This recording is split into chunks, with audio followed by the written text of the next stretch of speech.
Hello, and welcome to another episode of the Win Your Daily Battles podcast. My name is Jamie, and I'm the host for the show. The last few months have been so controversial with the Black Lives Matter movement. And coming from a place of an immigrant here in America, I can empathize and feel what's going on with this movement. And I would love to get educated as well because, I'm from an Asian background, living in America for barely 5 years.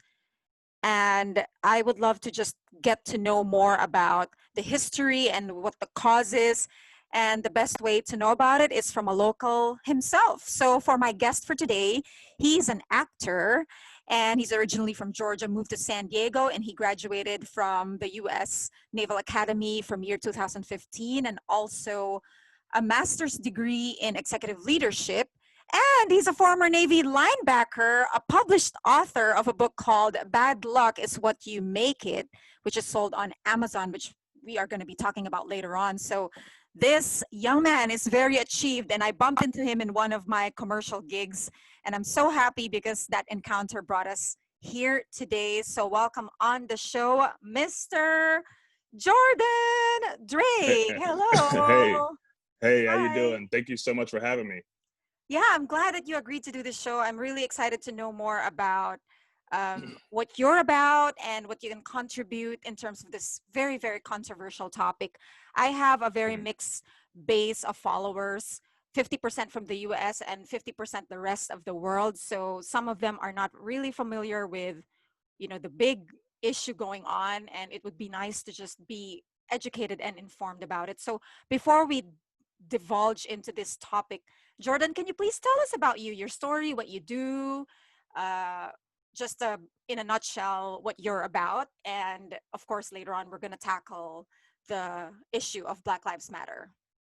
Oh, of course. Let me try to get my words together because I'm pretty long-winded. So currently I'm a naval officer, stationed here in San Diego, beautiful sunny San Diego. Like you said earlier, I'm from Georgia. Grew up playing football. Went to the United States Naval Academy where I earned a master's or a bachelor's degree in English. Um, love writing, love poetry, did the football thing. Now I'm a naval officer. I'm a supply corps officer, so I work with food service, retail, parts procurement, things of that sort in the Navy. So starting my transition out, I'm I jumped into the acting world. Like you've seen, we had that wonderful commercial spot that one day. So yeah, so just trying to dive into a couple new careers while I'm transitioning out of the Navy. So And you're also right, you wrote a book, right? yes, I wrote a book on my first deployment. Pretty much started it a little bit before we deployed, and completed it when we came back. And it's a self-published book of poetry and short stories. And yeah, like you said, it's sold on Amazon. It's called Bad Luck is What You Make It. It's basically short stories about my life, um, and the bad luck and the obstacles that I was given, and how I made it into something special and magical, and progressed myself into the life that I have now and the man that I am now. And a lot of the poetry, it's some about love, my current wife, some about religion, some just a bunch of words that I put together that sound really good. So um, I love the book. If you want to check it out, it's on Amazon. Bad Luck is What You Make It. So So, Jordan, since I'm also in the process of writing a book, and I just wanted to know what your thought process was when you were writing this. Did this come from any event in your life that triggered you to write, or this is just something that you've always wanted to do? What was your inspiration to push with this book project? not necessarily one particular event. It was inspired by multiple events and multiple stories. And I'm a storyteller. I love telling stories. So I eventually just started putting those stories on paper. I was in a, being on the ship and being in the Navy is pretty tough. It's pretty demanding. And for me, my me putting things on paper, helped me out. mentally and emotionally. So I eventually just started putting my stories and my poems on paper. And then it eventually grew, and I eventually had 30, 40,000 words. And I just took those words and formatted them into what I thought, could be a book, and put it in a specific order. And there it was, being with, meeting my current wife, who was my fiance at the time. She pretty much inspired me to put it on paper, and to publish it. So I guess if I had to pinpoint one particular moment, it's because of Stephanie, my wife. So That's amazing. That sounds like a good partnership. You inspired each other and now oh you have yes. this creative outlet. That's amazing. And because you were saying it came from multiple events, that's why you wrote this book. Is there something that you can share to the audience that kind of like you had this tough time or challenging moment and you were able to kind of, somehow overcome and make something great Mhm. out of it? Yeah, so growing up, I was an only child to a single mother, a beautiful single mother, a tough single mother, and we had to make it, just me and her. Um, so we were evicted multiple times.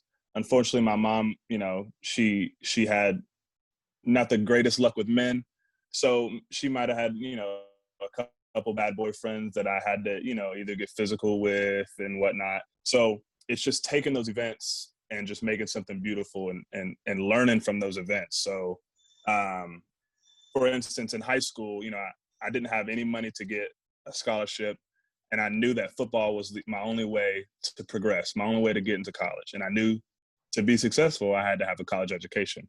Well, at least, that's the route that I wanted to take. So with no scholarships in college or in high school, I had to go to a junior college and pretty much do my high school senior year all over again. And I sent my football tapes and my height and weight and transcripts to every coach in the nation. Every day, I emailed it to them every day. Wow. Coaches would email me back, "Stop emailing me, please stop. This is harassment. This is not how you get recruited." But eventually, I had about 3 or 4 offers from that. University of Maryland, New Mexico State, Georgia Southern, and just something stuck out with the United States Naval Academy, and going there changed my life. But that's just one particular, story of, taking something bad and forging it, believing that it happened for a reason, and then, finding the path out of that. So, Wow. See, you can always make something from your breakdown to a breakthrough. That's why I love doing this podcast because I am listening and learning at the same time with my audience when I hear mhm, stories that inspire and that, you seem like it doesn't look like it's going anywhere and then suddenly you make something out of it. Something breaks through from mhm. all this hardship. Way to go. That's awesome. I would love Thanks. to. I'm now curious with your book. I think my audience would be very, very curious. I would love to browse through it because I am in the process as well. And it's nice to hear people who have done it down the line so you feel empowered to share your story as well. So Mhm, now let's go a little deeper into the controversy, Jordan, because we're all mhm, aware of the Black Lives Matter movement going on and with what happened recently with all the protests and everything. And of mhm, course, I can only kind of learn from it based on what I know, what I hear, and what I see on the internet. But I would love to hear it from you. Being mhm, a Black man, I would love to know, what is the Black Lives Matter all about? What are your thoughts exactly about it? And if you could just, if you don't mind sharing to the audience and educating us a little bit why this is such a relevant thing and why it became such a big deal with what happened recently. mhm. Um, so I don't think it necessarily became a big deal. I think it just gained enough momentum because of the recent events, the recent tragic deaths of those Black individuals. It's always been a big deal in the Black community, and this Black Lives movement it's inevitable, and rightfully so. I mean, the infrastructure in America was built such that Black people can't progress as a whole. I mean, we do have our statistical anomalies. The Black people that, despite all the obstacles, became lawyers and teachers and famous athletes and actors. But as a whole, the Black community can't really progress because of this perpetual cycles of poverty, the jail systems, mediocre education. It's hard. It's hard to break cycles sometimes. Yes, I agree. So, for instance, like I mentioned earlier, I was a single son, an only son to a single mother, right? My father wasn't in the picture. And just for some perspective, my mom's white and my dad's Black. My father wasn't in the picture. And statistically speaking, without a strong father figure in the picture, I should have, resorted to selling drugs or doing drugs, or I could have used that as an excuse. Agree. But with luck and hard work, and just timing, I was able to break that cycle. I was able to get a college education, find a wonderful woman, and now when I have kids, they will have a father figure and that and like that. So, but other kids aren't that fortunate. Other people aren't that fortunate. And I see the other side. Some argue that our issues are our own doing. Some people argue, oh, Black people have the same opportunities, they have the same education, and Black people are killing each other. Yeah, I see what you're saying, but you don't take the step further. And by you, I mean not you specifically, but like I was saying, some argue that the Black issues are our own issues. Like we have the same educational opportunities, but we don't take advantage of them, or we're the ones that are killing our own. But we don't have the same educational opportunities. The teachers that are in the impoverished area, they might not necessarily care or understand what's going on in that Black child's mind or at home. You know what I'm saying? And I know this because my wife is a English teacher at a high school with some kids that are ESL, English second language. And their parents are crossing the border at 4 a.m. every day to bring them to school and things of that sort. So she understands that the kids might be tired or this, that, and the other. So it's not the same. And it starts with education, in my opinion. And the kids that learn that education is going to be their foot forward, those are the kids that progress. The kids that, their home life might be pretty tough and they might need to make money fast. They might need to help their mom feed them and their siblings. So they're thinking, well, education's not going to do it fast. I might need to sell drugs. That's the only thing that they can do. Then they get caught up in the justice system.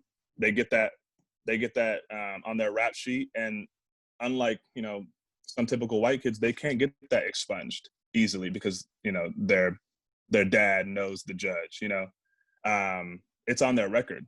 And statistically speaking, Black people get much harsher punishments and much longer sentences for the same crime. And you can look that up right now. So I was reading a book. It's called The New Jim Crow. It speaks about how the justice system is the new Jim Crow and how the justice system perpetuates. It's like the new slavery. Having a felony is basically saying you are a slave or you can't progress because who's going to hire you? And then how are you going to feed your family? And then you resort to so much more and so much more. So it's just a cycle, and it's hard to break that cycle, like I was saying. So yeah, sorry to ramble on, but this is a pretty tough topic. No, I love hearing this coming straight from someone in the Black community. That's why I wanted you in the show so bad. To the audience out there, you have no idea how we were playing ping pong just to make this episode happen. So I'm finally so glad that we're talking about this, just because this is something I really want to learn from. And I think in my experience being an immigrant, I may not be in the Black community, but I'm also not from America. I'm not white. I always say that the immigrants, I think, always have to try harder in a new country. But I guess somehow I justified thinking, well, it's their home court. Of course, they're gonna favor their people. It's just natural. Because even me, I'm Hmm. thinking, if I'm in the Philippines, of course, I would love to give more opportunities to Filipino kids than other people who are privileged. Because just because I know the poverty level in the Philippines, I want to help them. But at the same time, I feel like there should be somehow a better way to do these things and not just discriminate. Because even me, Jordan, coming from the Philippines and being an Asian woman, growing up, if I didn't get cultured and travel the world, I was also programmed that, oh, black people, ooh, there's always that stigma, even from Asia. In the Philippines, we always look at black people and there's a little bit of like guard, like when there's a black person. Whereas if it's white, we're all like worshiping, like, oh yeah, hi sir, hi ma'am. It's just like so much attention and so much, we bow, we adjust, we yield.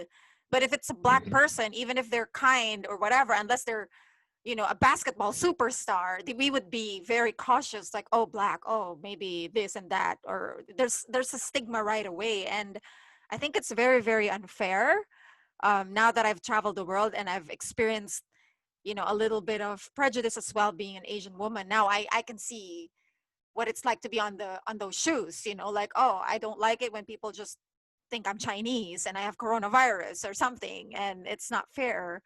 So, having spoken that, I would like to know, in your personal experience, did you ever experience harsh prejudice or any sort of, yeah, like judgment or discrimination being a black man growing up? I mean, now it's only becoming more open recently, the whole equality movement and all that. But I bet before it was a very different setting or approach.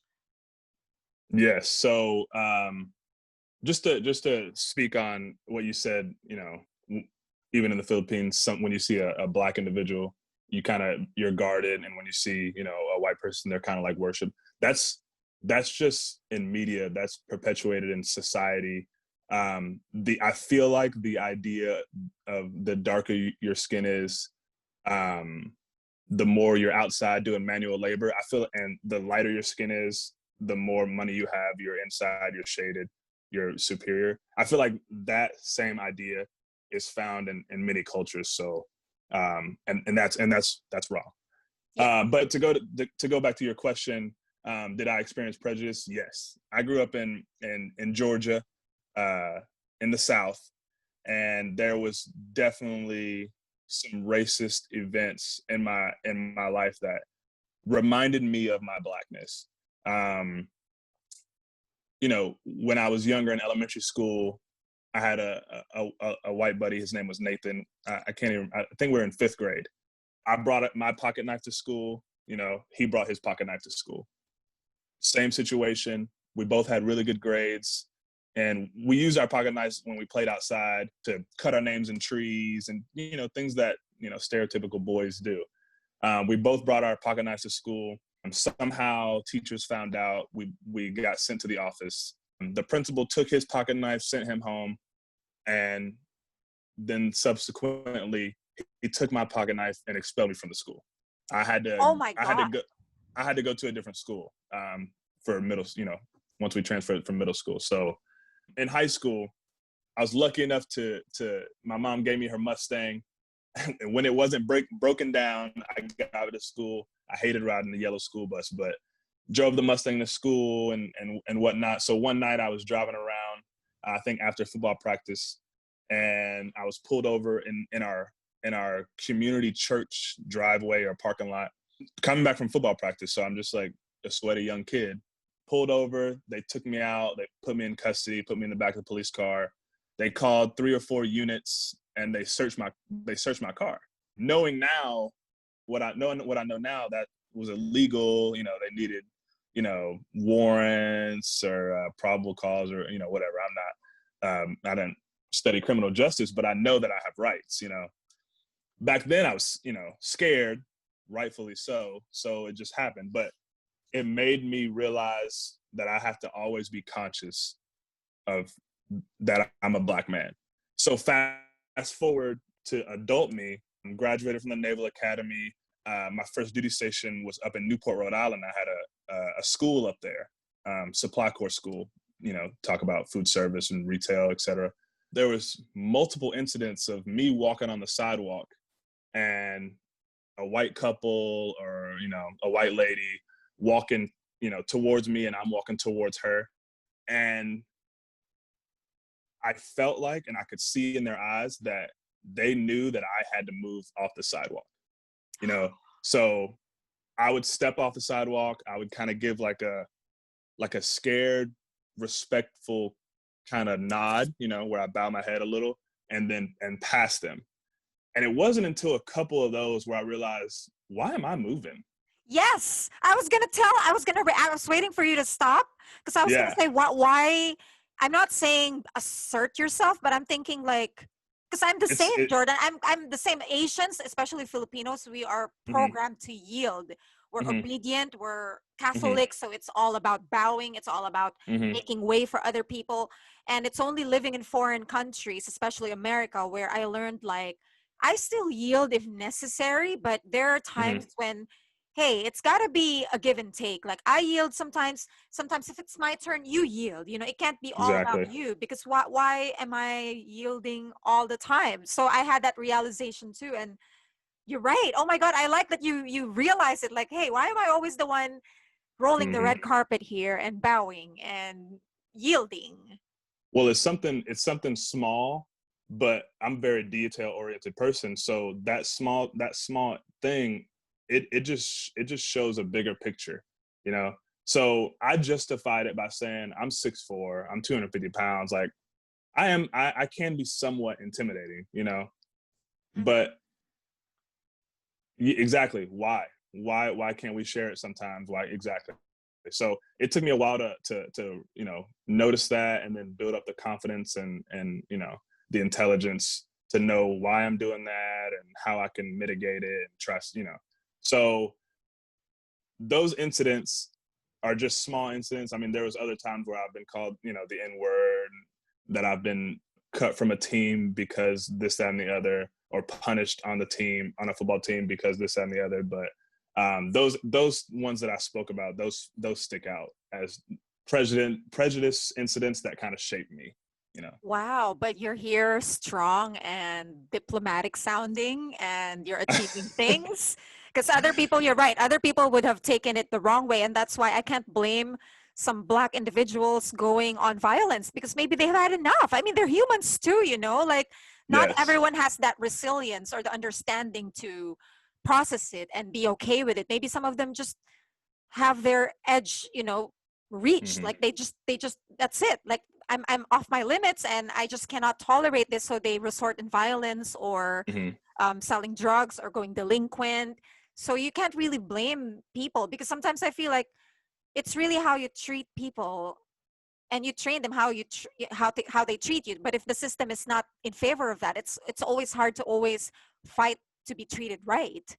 Exactly. So, and I think media really does play a role because even me, I'm guilty. As a kid, I grew up in the 80s and the 90s, and the portrayal in the movies and the media is, Black people are kind of dangerous, shady. There's always that, Hmm.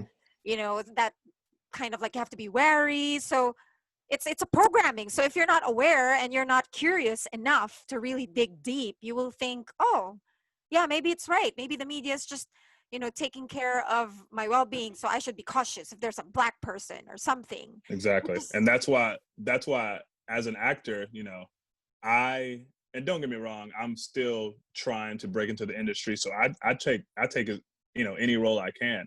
But when I have the chance to pick and choose the roles, I want to portray me as a Black man and how I see myself and not how society deems me. You know what I'm saying? I don't want to be a stereotypical intimidating criminal. You know what I'm saying? yeah. I want to portray what I want my kids to see, in media. And I understand, movies and TV shows, you're gonna play different characters, yeah.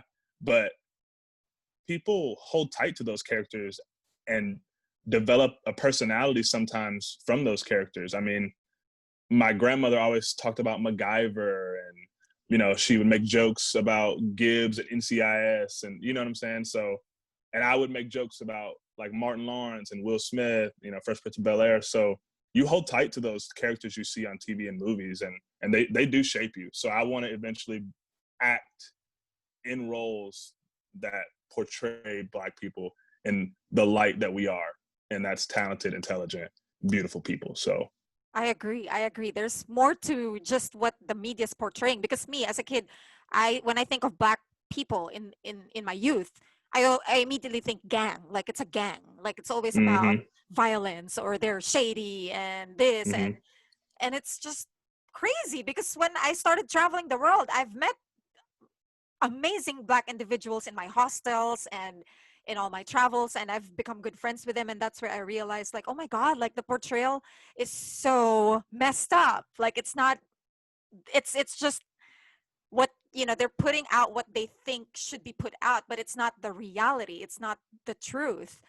And it's so generalizing, because I think I didn't choose to be born in the Philippines and have an Asian look. This is what was given, and you can't just label me because I was born like this to be something else. You don't know that. It's we're all people here, just born in different places and faces. So you can't really put this label that, oh, just because she's Asian, this is her character, and just because this person's Black, this is the stereotype. It's got to be more diverse. I'm glad that the industry is slowly opening up and making way for, for equality to happen and the truth to come out, that, Yeah, we're I think all they are just, too.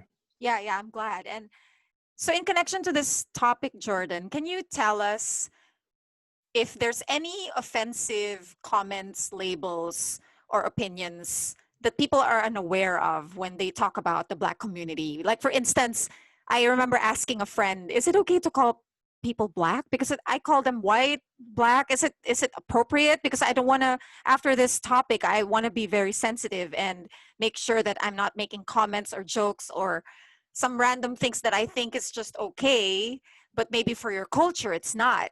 Like, for instance, I'll give you an example. Like in the Philippines, it's very common for us to comment about weight. Like it's such a normal thing. Like, oh, you gained weight or you lost weight. Like, oh, what happened to Mm. you? You gained some belly. Like it's such a very rude comment for me, like in a universal point of view. But in the Philippines, it's so common, but it's something that's starting to get eliminated because it's obviously not contributing to mental health. If you're experiencing bulimia or you're experiencing this struggle with your weight, and then someone comments like, oh, you got fat, something like that. Like, but see, in the universal context, when I traveled the world and I said something like this, I had to learn the hard way because someone, called me out, like, it's rude, you don't say that. So I'm like, oh my god, because in the Philippines it's okay. So see, I'm so unaware that in other cultures it's offensive. So I would love to know, in the Black community, what is offensive and not. I think for sure the N word is a foul, right? You don't call someone with the N word. No, no. I Just for the songs, it's just for the rap music. It's okay, but I think for, like, if I call you right now with the N word, it's like it's oh not yeah, right. no. So I have some different opinions on the N word. So there's some people that feel like the N word should be abolished, and no one should ever speak it. And then there's the other opinion that only Black people can say the N word. And then there's the other opinion that says everybody can say it, it's just a word. So I feel like the N word was made with so much hatred and the idea of using it to belittle someone. And we took that word and made it our own. We made it a word like dude or bro. We made that our own word, and we did that with this. We took that idea or that concept with so much other things, like soul food. Black people took the worst parts of the pig that they were given, pig intestines, pig feet, pig hooves, the pig ears, the worst parts of the pig, that you would think, and they made food out of it. And it's good food, fried chicken, and the parts that white people would throw away or discard. We had our ancestors had to make something nutritious out of it. And I feel like that's what we did with the N word. So I feel like it's my word to use, and I feel like no one else that's not Black should be able to use it because of its history. And that's hard to police. That's, you can't, what are you going to jail someone for saying it? So I just feel like out of respect, other people shouldn't say that word. Other things on this topic are, some people would always say, "Oh, you don't even have any hair," and I clearly have hair. I get haircuts like a certain style. It's short, but I know specifically girls, like white girls in high school, would be like, "Oh, you don't even have any hair," or Black girls that like wearing their hair natural and they don't necessarily want to get a perm to straighten it, and because it messes chemicals and the heat messes up their hair. It's so some Black women love wearing their hair natural, and it's beautiful. And like society and the white community thinks that a natural Black person's hair means they didn't fix it, or they didn't, it doesn't look like white people's hair, so it's not correct, it's not presentable, it's not professional. That's extremely frustrating. In the military, hair, I specifically have a no shave chit. So meaning I don't have to shave, for a lot of amount of time, because my hair is naturally coarse and curly, because I'm Black. So when I shave, my hair literally curls and digs into my skin. So I have scars and whatnot from my hair and bumps and whatnot that white people don't necessarily have, because when they shave, their hair grows straight and out, and and it doesn't curl back on itself. But when I have a no shave chit and I walk around, other officers look at me like I'm a dirtbag because I'm not shaving. But it's a medical reason why I'm not shaving. So it's just certain things like that, or the typical stereotypes like, oh, you grew up in a broken home. I did, but somebody else might have had a father and a mother, and they grew up in the suburbs, and you know what I'm saying. So those stereotypes that are out in the world, they can be offensive. Just like for you and your community, there's stereotypes, I'm sure, that you may find offensive, and it's well known because the media perpetuates those stereotypes. So In my case, I think what really gets to me was people always kind of doubt that I speak English before I even start talking. I remember I was in Spain, I was a teacher of English, a second language, and they would talk to me on the phone and they would say, "Oh my God, we love your English. Can you come over for an interview?" And then I show up with a Philippine passport and they haven't spoken to me yet. And they're like, "Oh, we're only looking for American or British or Australian teachers." And I look at them and I'm like, I haven't even opened my mouth. You just saw that I have a Wow. passport and I don't look white or I don't look Caucasian. And you would just judge me for my teaching skills because they would assume I have that Chinese accent, or I don't know, the weird Asian accent or whatever they assume. But Mhm. yeah, it's such a pity when people do that, like without really knowing first and digging deep before judging. And in terms of label, Jordan, because to me, like in my community, I'm not that sensitive. I don't mind being called Asian. I don't mind being called yellow skinned or having chinky eyes. Even the chinky eyes, some people find it offensive. But to me, it's like, well, it's the truth. My eyes are slanted and it's fine. It's not, I don't find it offensive. It's not an insult. I just think it's just the fact. It's like Mhm. me saying you're tall and you telling me I'm petite. It's the real truth. I'm Mhm. 5'3" and you're tall. So you have slanty eyes and you have yellowish skin because you're Asian. But I think some people find labels offensive. But just to clarify, Jordan, calling a Black person Black is okay, right? It's a politically okay term to call someone Black yes, or white. I would rather be called Black, personally. And the reason behind that is, unfortunately, the phrase to me African American means I know my African ancestry, and I don't know past my great grandfather. I don't know. Okay. So I would rather be called Black than African American, because I don't have, in my realm, I don't necessarily have any ties with Africa. So True, true. And even me, because after the Black Lives Matter came out, I've been watching a lot of documentaries in Netflix about Black community and history and stories. And yeah, I noticed that I started labeling people African American because I was scared, like, oh, is Black a good word? Because now I want to be sensitive and not offend anybody. So, but it's good to have that clarity that Black is a more or less a neutral term. Yeah, But I think they're two different races. I have a friend. Him and his family are from Nigeria. They go back to Nigeria for vacations. They have family over there, but he's an American citizen. I believe he is African American, and I believe I am Black. Like Black people, we had to start from scratch over here. yeah, So we are Black. So great.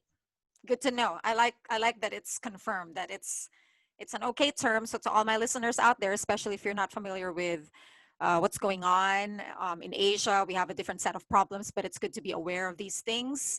So yeah, but once and for all, Jordan, what do you think should be done to help alleviate this, this conflict, the whole Black Lives Matter?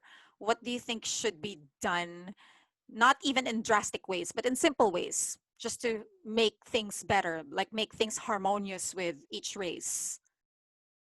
education, education. Children need to be brought up knowing that everyone's equal. They need to be given the same books, the same opportunities to go to college, and education for law enforcement. You should have to get a degree in criminal law or something along those lines, a 4-year degree, and then go into multiple years of training to be in law enforcement. You carry a gun on your hip every day. You have so much power as a police officer. A police officer can pull me over right now. He can knock on my door right now, bust in, and kill me and my wife. And he could say, "Oh yeah, I suspected that something was going on in there," and then he's scot free. So it's education is huge. I went to the United States Naval Academy, and I'm a supply corps officer. I deal with food and Doritos on the shelf and helicopter parts. And I took classes on situation like de-escalation of situations, the deadly use triangle, which is the three things you need to justify using deadly force. We were taught on the risk versus reward ratios, and we were taught on so much.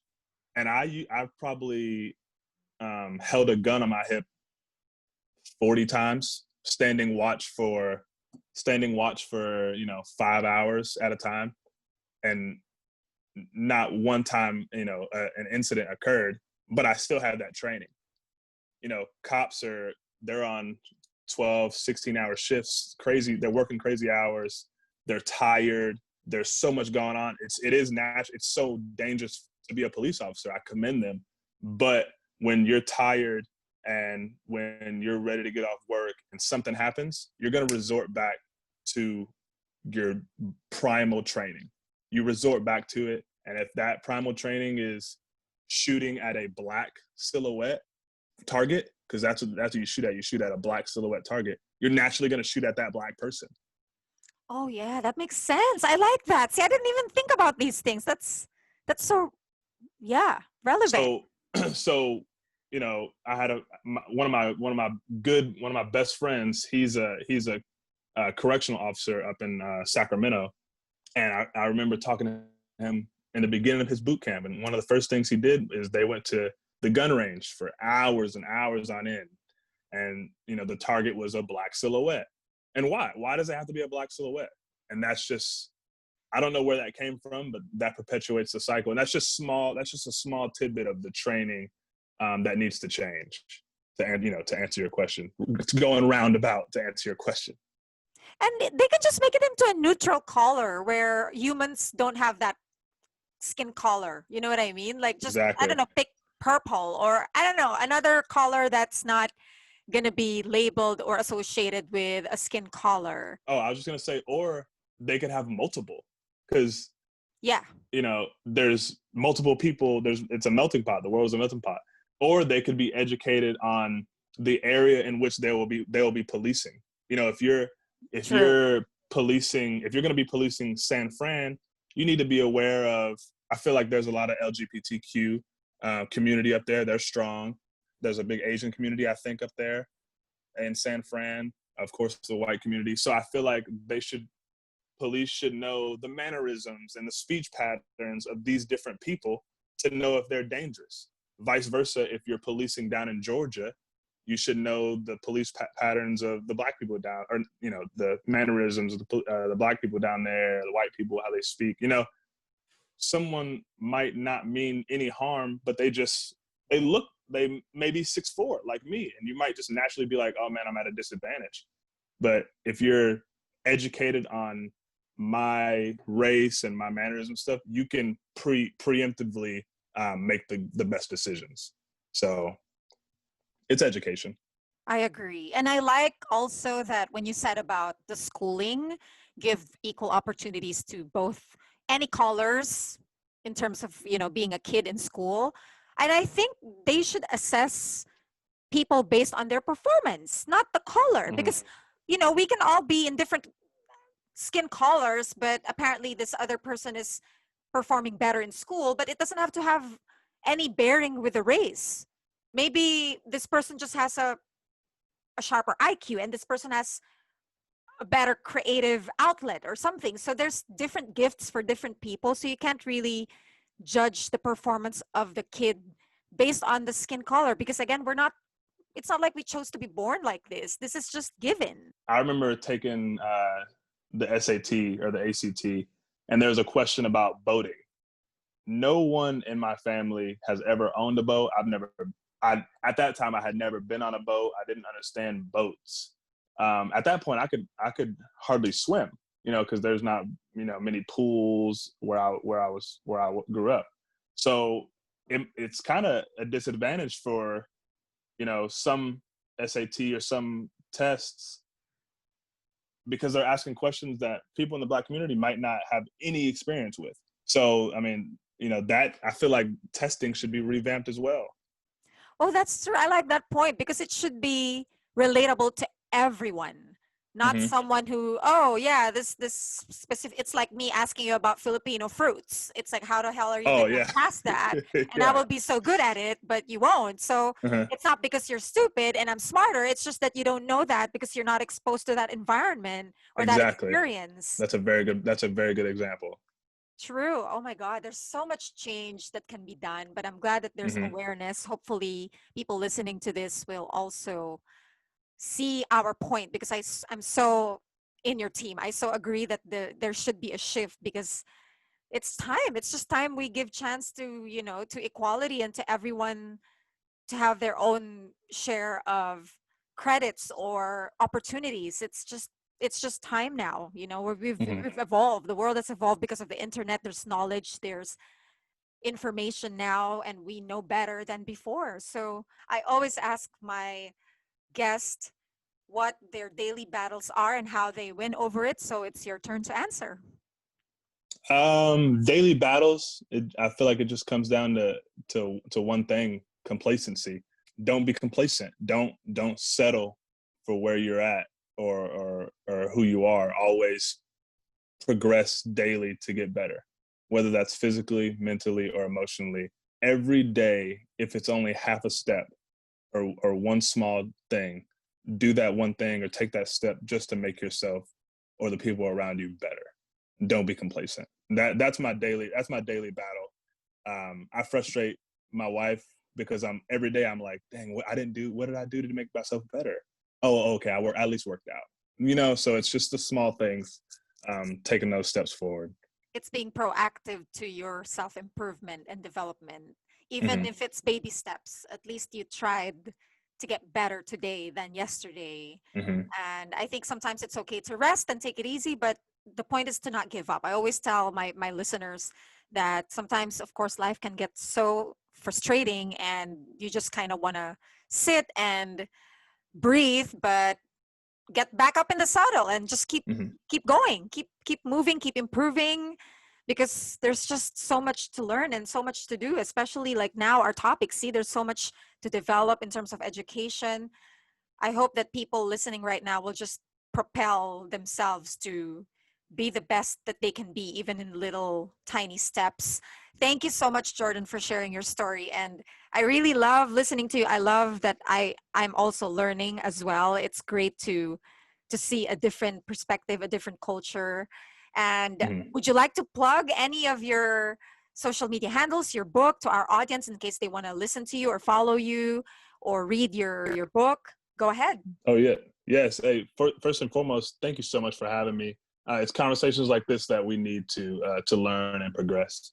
So most of my handles, my social media handles are Jordan Drake A. So Instagram is at Jordan Drake A. Twitter's at Jordan Drake A. My book is on Amazon. It's Bad Luck is What You Make It. It's a book of poetry and short stories, like I said. So you can find that on there. Yeah, and I think that's pretty much all I got.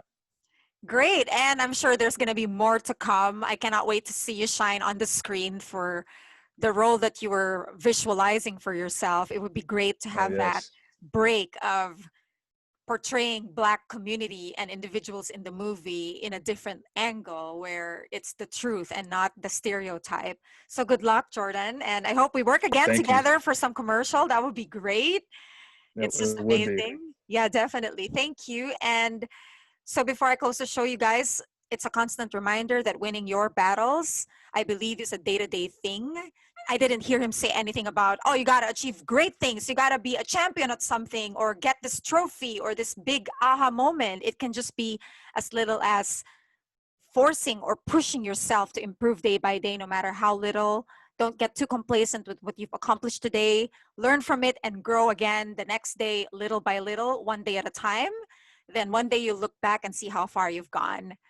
So, in behalf of Jordan Drake, thank you so much for listening to my podcast for today. I shall talk to you again on the next episode. This is Jamie signing off. Let's keep winning.